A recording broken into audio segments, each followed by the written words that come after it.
मोक्षमार्गस्य नेतारं भेतारं कर्मभूभृतां ज्ञातारं विश्वतत्त्वानां वन्दे तद्गुणलब्धये। तत्वार्षूत परम मांगलिक ग्रंथ है। आचार्य कुंद के पट्ट शिष्य आचार्य उमा स्वामी द्वारा यह विक्रम की प्रथम शताब्दी में लिखा गया है। संस्कृत इसकी भाषा है, सूत्रात्मक इसकी शैली है, 10 अध्यायों में विभाजित है, 7 तत्वों का, जिसमें बहुत सुंदर तरीके से वर्णन है। हम सभी लोग तृतीय अध्याय का अध्ययन कर रहे थे और तृतीय अध्याय में अपन देख रहे थे कि अधोलोक के बारे में पहले सूत्र आया, रत्न, शर्करा, बालुका, पंख, धूम, तम, महातम आदि। और अपन मध्यलोक में जम्बूद्वीप के देख रहे थे कि जम्बूद्वीप में क्या व्यवस्था है, आगे द्वीप समुद्रों की क्या व्यवस्थाएं हैं। तो मध्यलोक का वर्णन करते करते जम्बूद्वीप का विस्तार देखा था अपन ने कि 1,00,000 योजन का विस्तार वाला है। उसके बीचों बीच, जम्बूद्वीप के बीचों बीच एक सुदर्शन मेरु की अपन ने व्याख्या की थी, जो 1,00,000 योजन का है। 1,000 नीचे जड़ में है, 99,000 योजन ऊपर है और 40 योजन की चूलिका है। इसके बारे में अपन ने जानकारी ली थी। अब वो जम्बूद्वीप का जो विभाग है, पूरे का पूरा 1,00,000 योजन का जो विभाग है, उसका जो क्षेत्र एरिया है, उसमें कौन कौन से क्षेत्र आते हैं, तो उन क्षेत्रों के नाम आज अपन सूत्र के माध्यम से पढ़ेंगे। 10वां नंबर का सूत्र अपन पढ़ेंगे। आप अपनी जनवाणी में ये सूत्र निकाल लीजिए। एक बार उच्चारण हम करेंगे तो बारह सभी आप लो। भरत हैमवत हरि विदेह रम्यक हैरण्य वतैरावत वर्षः क्षेत्राणि। भरत हैमवत हरि विदेह रम्यक हैरण्य वतैरावत वर्षः क्षेत्राणि। इस प्रकार से यहाँ सूत्र का उच्चारण हुआ। अब हम सब लोग इसको बोर्ड के माध्यम से इसका अर्थ समझते हैं उच्चारण पूर्वक। तृतीय अध्याय का 10वां नंबर सूत्र है, ध्यान से देखिए। भरत हैमवत हरि विदेह रम्यक हैरण्य वतैरावत वर्षः क्षेत्राणि। अब जो ये वर्षा शब्द जो है, ये इसको अंत दीपक मान करके सबके साथ लगा लीजिए। भरत वर्ष, हैमवत वर्ष, हरि वर्ष, विदेह वर्ष, रम्यक वर्ष, हैरण्यवत वर्ष और ऐरावतवत वर्ष। इस प्रकार से 7 वर्ष हैं। 7 क्षेत्राणि, बहुवचन लगा ना, क्षेत्राणि, ये सभी क्षेत्र हैं। जम्बूद्वीप जो है, यह जम्बूद्वीप में 7 प्रकार के क्षेत्र होते हैं। कितने प्रकार के? 7 प्रकार के, ठीक है ना, याद रखना नाम। भरत, हैमवत, हैरण्यवत, हरि, विदेह, रम्यक, हिरण्यवत, ऐरावत, इस प्रकार से ये 7 प्रकार के जम्बूद्वीप में क्षेत्र होते हैं। और ये क्षेत्र क्या क्या होते हैं, इसके बारे में आपको बताते हैं। जम्बूद्वीप में 7 क्षेत्र होते हैं। देखिए, जम्बूद्वीप में अपन बनाइए गोल, और इस तरफ लिखिए पूरब, इस तरफ लिखिए पश्चिम, इस तरफ लिखिए उत्तर, इस तरफ लिखिए दक्षिण। पूरब, पश्चिम, उत्तर, दक्षिण। ये दक्षिण की तरफ जो होता है वो भरत क्षेत्र होता है, और उत्तर की तरफ जो होता है वो ऐरावत क्षेत्र होता है। 7 क्षेत्रों के नाम है ना, तो आप एक गोला बनाइए, सर्कल, उसके बीच में एक डॉट रख दीजिए, उसे आप सुमेरु पर्वत समझिए। दक्षिण की तरफ जो है आप भरत क्षेत्र समझिए, उत्तर की तरफ समझिए ऐरावत क्षेत्र, और इस तरफ पूरब और ये पश्चिम। ये पूर्व पश्चिम जो मध्य वाला हिस्सा है वो विदेह क्षेत्र है। कौन सा क्षेत्र है? इस प्रकार से 3 क्षेत्र के नाम तो आपने कॉमन सुने ही हैं, हर समय सुनते रहते हैं। भरत क्षेत्र के बारे में, ऐरावत क्षेत्र के बारे में, विदेह क्षेत्र के बारे में। कुछ 3-4 जो क्षेत्र जिनका नाम आप सुनते नहीं हो, और वो सुनने में आते भी नहीं हैं, क्योंकि जहाँ पे तीर्थंकर होते हैं, जहाँ पे धर्म परिवर्तन होता है, तो उसके बारे में हमको जानकारी रहती है। जैसे विदेह क्षेत्र है, तो विदेह क्षेत्र में 20 तीर्थंकर सदा मौजूद रहते हैं, तो हमको विदेह क्षेत्र के बारे में थोड़ा बहुत ज्ञान रहता है। भरत क्षेत्र है जहाँ काल का परिवर्तन होता रहता है। भरत क्षेत्र में भी आरखंड में काल का परिवर्तन होता है, इस बात का ध्यान रखेंगे। तो वहाँ भी क्या बोलते कि हम 24 तीर्थंकर, महापुरुष, अलाका पुरुषों के बारे में जानकारी रखते हैं। और ऐसे ही बिल्कुल जस्ट अपोजिट उत्तर में दिशा में, वहाँ भी ऐरावत क्षेत्र होता है। जैसे भरत क्षेत्र की व्यवस्था है वैसे ही ऐरावत क्षेत्र की भी व्यवस्था है। इस प्रकार से अपन ने 3 क्षेत्र देखे। अब इन जो दोनों के बीच में विदेह क्षेत्र और ऐरावत क्षेत्र, विदेह क्षेत्र और भरत क्षेत्र, इनके बीच में भी क्षेत्र हैं जिनके नाम हरिवर्ष है। जैसे कि हेमवद वर्ष और हरिवर्ष, ये 2 भरत क्षेत्र ऐरावत क्षेत्र के बीच में हैं। और रम्यक वर्ष और हरण्यवत वर्ष, ये 2 जो क्षेत्र हैं ये ऐरावत और विदेह क्षेत्र के बीच में हैं। तो इस प्रकार से 7 क्षेत्रों से ये जम्बू द्वीप जो है जाना जाता है। आइए अब स्लाइड के माध्यम से देख लेते हैं कि इन भूमियों को क्या कहते हैं और इन भूमियों में क्या व्यवस्था है। यहाँ देखिए आपको 7 प्रकार के क्षेत्र के नाम लिखे होंगे। भारतवर्ष मतलब भरतवर्ष, हेमवत, हरि, रम्यक, ऐरण्यवत और ऐरावत आदि 7 क्षेत्रों के नाम लिखे हैं। भरतवर्ष के नीचे क्या लिखा हुआ है? 5 मलेच्छखंड और 1 आरखंड। जो ये भरतवर्ष है इसमें 5 मलेच्छखंड होते हैं और 1 आरखंड होता है। बिल्कुल ध्यान रखना, 5 मलेच्छखंड में किसी प्रकार का काल का परिवर्तन नहीं होता है। वहाँ पे जो सदा काल जो होता है काल एक सा ही होता है। लेकिन जो आरखंड है, क्योंकि 6 खंड जो बन जाते हैं उसमें जो आरखंड है उस खंड में पहला काल, दूसरा काल, तीसरा काल, इस प्रकार से 6 कालों का परिवर्तन दिखाई देता है। ठीक है ना। पहले के जो 3 काल होते हैं वो भोग भूमि के काल होते हैं, जो उत्तम, मध्यम और जगन। इसके बाद कर्म भूमि स्टार्ट हो जाती है, जो चौथा काल, 5वां काल, 6वां काल, ये जो है कर्म भूमियाँ हैं, यहाँ कर्म करना पड़ता है। तो भारतवर्ष में अपन ने देखा कि 5 मलेच्छखंड और 1 आरखंड ये व्यवस्था है। हेमवत वर्ष जो दूसरा नाम का जो वर्ष है, देश है, उसमें क्या है? जगन्य भोग भूमि है, वो शाश्वत भोग भूमि है। कौन सी भोग भूमि है? जो भरतवर्ष की जो भोग भूमियाँ थी वो अशाश्वत थी, क्योंकि काल के साथ उसमें परिवर्तन होकर के वो वही भूमि कर्म भूमि में परिवर्तित हो जाती है। लेकिन जो हेमवत वर्ष की जो भूमि है वो कैसी है? वो शाश्वत जगन्य भोग भूमियाँ हैं। अब ये भोग भूमि क्या होती हैं? तो अपन जब सूत्र आएगा आर्य म्लेच्छास्य कि आर और म्लेच्छ में क्या अंतर है, तो वहाँ पर अपन इस बात की चर्चा करेंगे। तो जगन्य भोग भूमि, ठीक है ना। हरिवर्ष जो है वो मध्यम भोग भूमि है। कैसी है वो? मध्यम, वो भी शाश्वत है, वो सदा वहाँ पर भोग भूमि रहेगी। वहाँ पर कोई जो जीव है जो यहाँ पर दान पुण्य करके या अच्छे परिणामों से वहाँ पर जन्म लेते हैं, तो वो जीव मनुष्य या त्रियंच वो जगन्य भूमि में जा सकते हैं, मध्यम में जा सकते हैं। तो इस प्रकार से 2 भूमि समझ में आ गया आपको। भारत क्षेत्र के बाद जस्ट जो 2 भूमियाँ हैं, 2 वर्ष हैं, जो 2 क्षेत्र हैं, वो कैसी हैं? जगन्य भूमि और मध्यम भूमि, वो भी शाश्वत। इस बात का ध्यान रखना, वहाँ कोई काल का परिवर्तन नहीं होता है। जगन्य भूमि मतलब होता है जैसे तीसरा काल होता है, बिल्कुल वैसा। जो मध्यम भूमि होती है मतलब दूसरा काल की तरह वहाँ पे व्यवस्था है। विदेह क्षेत्र में क्या क्या व्यवस्था है? तो क्या क्या लिखा देखिए। एक तो विदेह क्षेत्र में, एक विदेह क्षेत्र में 32 उप विदेह होते हैं। कितने विदेह होते हैं? मतलब 32 देश उसके अंदर होते हैं एक पूरा महाविदेह क्षेत्र में। और उसमें भी हर उप विदेह में 5 मलेच्छखंड और 1 आरखंड। प्रत्येक उप विदेह में 5 मलेच्छखंड और 1 आरखंड होता है।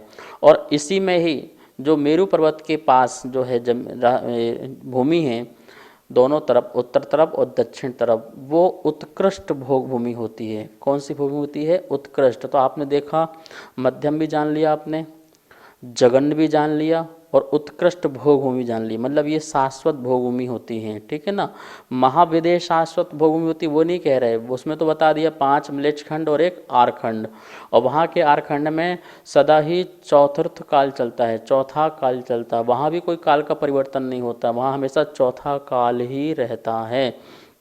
काल का परिवर्तन सिर्फ भरत क्षेत्र में और ऐरावत क्षेत्र के आरखंड में होता है, बाकी कहीं भी काल का परिवर्तन नहीं होता है। जहाँ जो काल है वही काल ही रहता है। इस बात को अच्छी तरह से आप अपने हृदय में, मन में रख लेना। अब देखिए विदेह क्षेत्र के बाद क्या है? रम्यक क्षेत्र है, रम्यक वर्ष है। वह कौन सी भूमि है? वह मध्यम भोग भूमि है। तो देखा आपने, 2 मध्यम भोग भूमि हो गई। ठीक है। और हिरण्यवत जो वर्ष है वह भी जगन्य भूमि है, तो दो जगन्य भूमि हो गई, दो मध्यम भूमि हो गई। और विदेह क्षेत्र में जो है गजदन जो पर्वत है उसके उत्तर तरफ और दक्षिण तरफ, तो वहाँ भी दो उत्कृष्ट भोग भूमि हो गई। इस प्रकार से जम्बू द्वीप में 6 भोग भूमियाँ हैं। कितनी हैं? 2 जगन्य, 2 मध्यम और 2 ही उत्कृष्ट है। ठीक है। और जो लास्ट वाला जो ऐरावत वर्ष बचा वो बिल्कुल जैसे भारत वर्ष है बिल्कुल वैसा ही है। जहाँ भारत वर्ष में 5 मिलेच्छ देखे अपन ने और एक आरखंड देखा, ऐसा ही ऐरावत वर्ष में क्षेत्र में वहाँ भी 5 मिलेच्छ और एक आरखंड है। इस प्रकार से इस सूत्र के बारे में अपन ने समझा और इसकी यही व्याख्या है। अब ये क्षेत्र कैसे होते हैं, कहाँ पर होते हैं, तो इसके लिए अपन को एक नेक्स्ट सूत्र पढ़ना पड़ेगा। उसके बाद अपन को पता चलेगा कि कहाँ पर क्षेत्र का क्या डिवीज़न है और क्या कैसे वहाँ पर उनकी व्यवस्थाएं हैं। नमोस्तु आचार्य श्री। क्या ये भरत क्षेत्र आदिनाथ भगवान के पुत्र भरत चक्रवर्ती के नाम पर रखा गया है? भरत क्षेत्र का नाम जो है वो अनादि अनिधन है। जो भी नाम है शाश्वत नाम है, रचना भी शाश्वत है और नाम भी शाश्वत है। भरत चक्रवर्ती तो इस युग के प्रथम आदिनाथ जो हुए उनके पुत्र हुए, लेकिन भरत क्षेत्र का नाम तो अनादि से है और अनंत काल तक रहेगा। हाँ, यह प्रसंग हो सकता है कि जो प्रथम चक्रवर्ती होता है वह भरत नाम का ही चक्रवर्ती हो, जिससे उसके नाम से ही इसका भारतवर्ष दिखाई देता है।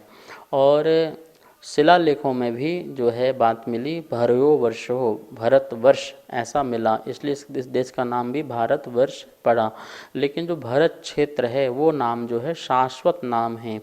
कोई भी किसी भी प्रकार के अपने यहाँ क्षेत्र ना पढ़ रहे हैं, नाम पढ़ेंगे, अभी आप पर्वतों के नाम आएंगे, पद्म सरोवर के नाम आएंगे, ये सारे के सारे नाम कैसे हैं? शाश्वत हैं। जो भी आकृतिम जो है रचना है जिसको किसी ने बनाया नहीं है उनके नाम सदा शाश्वत होते हैं। यह जो व्यवस्था है समस्त 3 लोक की व्यवस्था है। जैसे सौधर में इंद्र का नाम, धरणेन्द्र पद्मावती का नाम, भवनवासी देवों का नाम, व्यंतरों के नाम, जो भी नाम हैं 16 स्वर्गों के, अहिमिंद्रों के, वो सभी के सभी नाम जो हैं शाश्वत होते हैं, उनमें किसी प्रकार का अंतर नहीं आता है। ऐसे क्षेत्र जो बने हुए हैं मध्यलोक में और जो अधोलोक की जो व्यवस्था है, रत्न, शर्करा, वालुका, पंख, ये सब जो नाम है वो शाश्वत नाम है, इनमें कभी भी अंतर नहीं आता। इसी प्रकार से जो अकृत्रिम चित्तालय जो हैं उनके भी नाम जो हैं शाश्वत होते हैं।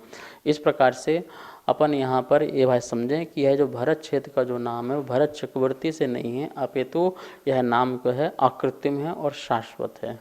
तो अपन ने यहाँ पर 7 क्षेत्रों के नाम पढ़े और आप इन नामों को याद भी कर लेना, क्योंकि जब अपन जम्बूद्वीप की रचना बनाएंगे तो वहाँ बार बार ये नाम बोले जाएंगे, तो हमको याद रहेगा, तो हमको रचना भी अच्छी जल्दी समझ में आएगी। अब ये 7 क्षेत्र कहाँ पर हैं, इसलिए इसको समझने के लिए हमें आगे वाला सूत्र जरूर पढ़ना पड़ेगा जो पर्वतों के नाम हैं। क्योंकि पर्वतों का यदि हमने नाम पढ़ लिया और वो रचना में बना लिया तो 7 क्षेत्र अपने आप निकल के आ जाएंगे कि जम्बूद्वीप में 7 क्षेत्र कहाँ पर हैं। तो आइए जो 11वां नंबर का जो सूत्र है उसका अपन उच्चारण करते हैं। आप सब लोग भी अपनी जिनवाणी में निकाल लेंगे। तृतीय अध्याय का सूत्र नंबर 11, एक बार उच्चारण हम करेंगे, दोबारा सभी आप। तद विभाजिनः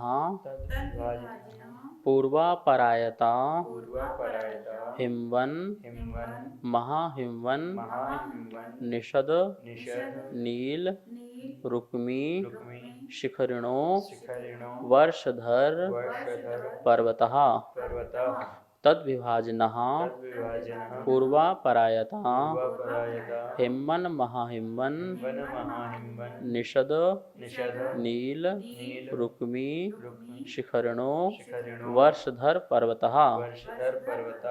इस प्रकार से सूत्र का उच्चारण हुआ। अब अपन इसको बोर्ड के माध्यम से इस सूत्र का अर्थ समझते हैं। तो तृतीय अध्याय का सूत्र नंबर जो 11 है, देखिए यहाँ पर तद विभाजिनः पूर्वापरायता हिमवन महाहिमवन निषद नील रुक्मी शिखरिणो वर्षधर पर्वतः। इस प्रकार से ये सूत्र का उच्चारण है। तद विभाजनः, उसका विभाजन, किनका विभाजन? वो जो जम्बूद्वीप है उसका विभाजन क्या होता है? पूर्व परायता। ये देखिए इसके 3 निकलेंगे, पूर्व, अपर, आयता। पूर्व, अपर आयत, पूर्व मतलब एक दिशा है और अपर मतलब पूर्व से विपरीत मतलब पश्चिम। तो पूर्व और पश्चिम की ओर आयता लंबे, आयता लंबे क्या है, हिमवन नाम का एक वर्षधर है, एक महाहिमवन नाम का क्या है, वर्षधर है, फिर निषद नाम का एक वर्षधर है और एक नील नाम का एक वर्षधर है और रुक्मी नाम का एक वर्षधर है और शिखरणु नाम का एक वर्षधर है। इस प्रकार से पर्वतः, ये जो हैं 7 जो हैं पर्वत हैं, ठीक है ना। ये पर्वतः इन सब के लिए ये 7 प्रकार के पर्वत होते हैं जिनको वर्षधर कहते हैं, जिनको कुलाचल भी कहते हैं। क्या कहते हैं, ये अचल रहने के कारण ये कुलाचल कहलाते हैं। तो इस प्रकार से तद विभाजन, हम ये कह सकते हैं जो 7 क्षेत्र हैं पढ़े अपन ने पीछे, उन 7 क्षेत्रों का विभाजन कैसे होता है।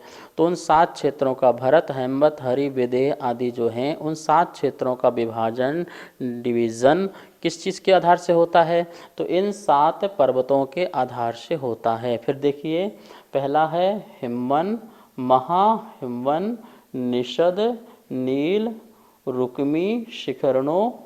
इस प्रकार से ये जो है 6 पर्वत हैं। कितने हैं, 6 पर्वत हैं। 6 पर्वतों के माध्यम से 7 क्षेत्रों का विभाजन हो जाता है। तो कहाँ कैसे विभाजन करना है, पूर्व से पश्चिम, पूर्व प्लस अपर, पूर्व प्लस अपर, अपर मतलब पूर्व से विपरीत मतलब पश्चिम, पूर्व से पश्चिम ऐसे आयता लंबे। ये पर्वत कैसे हैं, पूर्व से पश्चिम की ओर गए हैं और लंबे हैं। ऐसे पर्वतों का यहाँ पर अपन को विभाग करके 7 क्षेत्रों को समझना है। तो इस प्रकार देखिए ये पूरा जो है जम्बू द्वीप, ठीक है ना, जो 1 लाख योजन विस्तार वाला जम्बू द्वीप है। और जम्बू द्वीप के मध्य में बिल्कुल सुमेरु पर्वत, जिसका अपन ने बताया था 1,40,000 योजन पूरा, ज़मीन से लेकर के चूलिका तक का। और ये जो पूर्व, इस तरफ पश्चिम, ये उत्तर और ये दक्षिण। इस प्रकार से अपन 4 दिशाएं बना लेते हैं, पूर्व, पश्चिम, उत्तर और दक्षिण, ठीक है ना। अब अपन ने जो ये पर्वत के नाम लिखे हैं उन पर्वतों के नाम बिल्कुल याद रखना, हिमवन, महाहिमवन, निषद, नील, रुक्मी, शिखरण। ये 6 पर्वत। देखिए पहला पर्वत देखिए लिखा है, ये जो पर्वत ये पूरब से कहाँ जा रहा है, पश्चिम जा रहा है, ऐसा ध्यान रखना, ठीक है ना।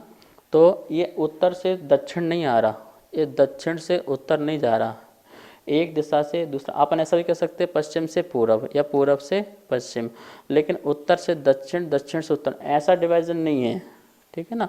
पूरब से पश्चिम की ओर डिवीजन है। ये पहला पर्वत का नाम है। आप चाहो तो अपनी कॉपी में नोट कर सकते हो और यहाँ पर लिख सकते हैं पहले पर्वत का नाम हिमवन नाम का पहला पर्वत। कौन सा, हिमवन। दूसरा नाम क्या है इस पर्वत का नाम, ये महाहिमवन नाम का ये दूसरा पर्वत है, ठीक है ना। और इस पर्वत का नाम क्या है, ये निषद, निषद नाम का। तो फिर ध्यान रखिए यहाँ पर हिमवन, महाहिमवन और निषद, ये 3 पर्वत तो आ गए कहाँ पर, ये दक्षिण की तरफ आ गए। मतलब जो अपना ये सुमेरु पर्वत है तो इसकी दक्षिण की तरफ ये 3 पर्वत आ गए। और सुमेरु के अपन उत्तर तरफ चलें तो उत्तर की तरफ भी 3 पर्वत आ जाएंगे। कौन से हो जाएंगे, निषद की बात कौन से होगा, नील, रुक्मी और शिखरिन। इस प्रकार से इस पर्वत का नाम बोलेंगे नील, इसको बोलेंगे रुक्मी और इसको बोलेंगे शिखरिन। इस प्रकार से 3 पर्वत ये हो गए। तो अपन ने देखा मेरू के दक्षिण तरफ 3 पर्वत और मेरू के उत्तर तरफ 3 पर्वत, और कैसे जा रहे हैं ये, पूरब से पश्चिम की ओर। फिर एक बार देख लीजिए, हिमवन, महाहिमवन, निषद, नील, रुक्मी और शिखरिन। इस प्रकार से कितने पर्वत हो गए, 6 पर्वत हो गए। अब अपने सूत्र नंबर 10वें में पहुंच जाइए। जो अपन ये 11वां नंबर का सूत्र का पढ़ रहे थे, अब 10वें नंबर सूत्र में पहुंच जाइए। वहाँ पर कितने क्षेत्र के नाम पढ़े थे अपन ने, 7 क्षेत्रों के नाम पढ़े थे। और वो जो 7 क्षेत्र हैं उन 7 क्षेत्रों को कहाँ पर देखते हैं, तो अपन देखिए चित्र में देखते हैं कहाँ पर हैं वो। ये वाला जो है ये है भारतवर्ष। कौन सा है ये, भारतवर्ष। 7 क्षेत्र में जो पहला क्षेत्र था ये दक्षिण की तरफ है भारतवर्ष, ठीक है ना। उसके बाद जो ये वाला था ये कौन सा था, भारत के बाद हेमवत, हेमवत है ना, तो हेमवत वर्ष, पहला भारतवर्ष, दूसरा हेमवत वर्ष, और तीसरा जो ये वाला है ये इसको बोलते हैं हरिवर्ष। तीसरा क्षेत्र कौन सा हुआ? हरिवर्ष। ये पूरा का पूरा जो है ये विदेह वर्ष हुआ। कौन सा हुआ? विदेह वर्ष, ठीक है ना। और इसके बाद अपन जब आएंगे तो ये रम्यक वर्ष हो जाएगा। ये वाला कौन सा है? रम्यक वर्ष। और ये है हरण्यवत वर्ष, ठीक है ना। और ये वाला जो लास्ट वाला है ये ऐरावत वर्ष है। इस प्रकार से इस तरफ भरत है, दक्षिण तरफ भरत है और उत्तर की तरफ कौन सा है? ऐरावत वर्ष है। तो इस प्रकार से देखा अपन ने 6 पर्वतों के कारण जो बीच के जो एरिया निकले, क्षेत्र निकले, उनको अपन ने वर्ष कहा। क्या कहा? वर्ष कहा।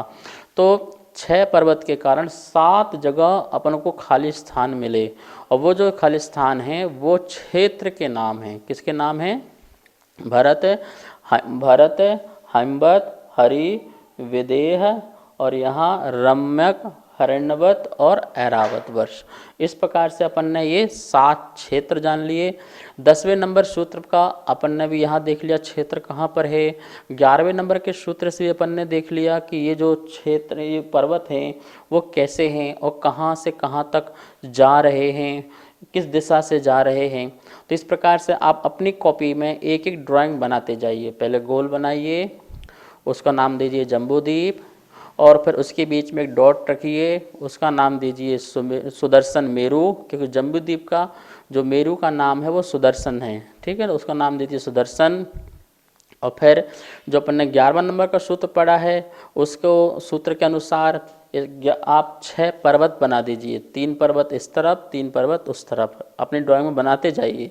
फिर देखना आपको पूरी संरचना बिल्कुल जम्बूद्वीप की, आगे ढाई द्वीप की सारी समझ में आपको आ जाएगी, ठीक है ना। और जो खाली स्थान बचे हुए हैं उनमें भी आप एरो बना करके नाम लिख लीजिए, भरत आदि 7 क्षेत्रों के नाम।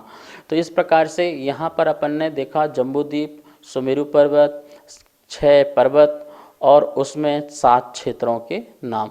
नमोस्तु आचार्य श्री। अभी आपने जो 7 क्षेत्रों का वर्णन बताया है, इन क्षेत्रों में हम किस क्षेत्र में रहते हैं? समाधान करें। नमोस्तु। 7 क्षेत्रों में जो हमारी अभी स्थिति है, वर्तमान की निवास स्थिति है, वो जम्बूद्वीप के भरत क्षेत्र के आर खंड में स्थिति है। आर खंड में भी भारत देश, ठीक है ना। तो इस प्रकार से हम अभी ऐरावत क्षेत्र में नहीं हैं और ना हम जा सकते हैं, ना हमारी वहाँ पर जाने की इस शरीर से अभी योग्यता है, और ना ही किसी और पर्वत में हम जा सकते हैं। सिर्फ हम अपने आर खंड में ही रह सकते हैं। जो ये विश्व हमको वर्तमान में दिखाई दे रहा है, ये सारा का सारा विश्व यदि देखा जाए तो वो आर खंड का ही हिस्सा है, कोई वो अलग से नहीं है, ना ही वो मिलेच्छ खंड में है। हाँ, मिलेच्छ जैसा उनका आचरण होता है इसलिए अपन उनको मिलेच्छ कह देते हैं, लेकिन वो मिलेच्छ खंड नहीं। जहाँ हम जा सकते हो मिलेच्छ खंड नहीं हो सकता। सिर्फ चक्रवर्ती ही जो है जो आर खंड के बाहर मिलेच्छ खंडों में आकर जा कर के अपना वर्चस्व बढ़ाता है, अपना साम्राज्य बढ़ाता है। हम सब लोग वर्तमान में भरत क्षेत्र के आर खंड में हैं। तो ये सौभाग्य की बात है कि हम आर खंड में हैं, जहाँ पर आर लोग रहते हैं, जहाँ पर महापुरुष रहते हैं, जहाँ महापुरुषों का धर्म जो है प्रवर्तित रहता है, उस धर्म को हम लोग प्राप्त किए हुए हैं। और ये अपना परम सौभाग्य पुण्य है कि हमें आज भगवान महावीर स्वामी की वाणी इस क्षेत्र में सुनने को अभी भी मिल रही है। साक्षात तीर्थंकरों का पंचम काल में अभाव होता है, लेकिन उनकी जो आगम है, उनकी जो वाणी है, वो हमें आज भी और आगे पंचम काल के अंत तक सुनने में मिलेगी। मुनियों का सद्भाव, देव शास्त्र, गुरु का प्रतिमा का दर्शन, जिन बिंब दर्शन आदि ऐसे अनेक महत्वपूर्ण हमें यह सौभाग्य हमारे सामने आते हैं। तो हम सब लोग भारत क्षेत्र के आर खंड में और वर्तमान के भरत चक्रवर्ती के भारत देश में, ऐसा भी हम कह सकते हैं, वहाँ पर हम लोग निवास कर रहे हैं। इस प्रकार अपन ने देखा 10वें सूत्र और 11वें सूत्र का कि किस प्रकार से जम्बूद्वीप का विभाजन होता है क्षेत्र का पर्वतों के कारण। अब अपन जो है कल आगे देखेंगे कि इनके जो पर्वत हैं उनके रंग रूप क्या हैं, उनकी ऊंचाई क्या है, और इनके पर्वतों के ऊपर क्या बने हुए हैं, और इनके से नदियाँ कैसे निकलती हैं आदि इसकी संरचना भी करेंगे। आप सब लोग अपनी कॉपी पेन लेके बैठेंगे और जो भी आपके मन में शंकाएं हों, उन शंकाओं को नीचे पंडित जी का नंबर चल रहा है उसमें आप भेज करके उन शंकाओं का निवारण भी कर सकते हैं। आपकी तत्वार्षूत संबंधी अथवा आगम संबंधी या धर्म संबंधी कोई भी शंकाएं हो उसे आप भेज सकते हैं, जिसका समाधान यहाँ से किया जाएगा। अब अपन क्लास को संपन्न करते हैं, जिनवाणी स्तुति करते हैं। जावाणी के ज्ञान से सूझे लोकालो, शोवाणी मस्तक धरू सदा देत हो धो। हे जिनवाणी भारती तो हे जपो दिन रे, जो तेरा शरणा धरे सो पावे सुख चैन। सभी को बहुत बहुत मंगल आशीर्वाद। जय जिनेन्द्र। जैसा कि आप सभी यहाँ पर देख रहे हैं, आचार्य श्री के द्वारा जैन पाठशाला में तत्वार्थ सूत्र का सरलीकरण करके चित्रों और स्लाइडों के माध्यम से जो अध्ययन कराया जा रहा है, उसी अध्ययन का यहाँ पर चित्रों स्लाइडों के माध्यम के साथ में यह पुस्तक यहाँ पर प्रिंट होकर के प्रथम अध्याय की पुस्तक हमारे पास में आ चुकी है। जो भी महानुभाव इस पुस्तक को मंगवाना चाहते हैं, नीचे दिए गए नंबर पर आप संपर्क कर सकते हैं।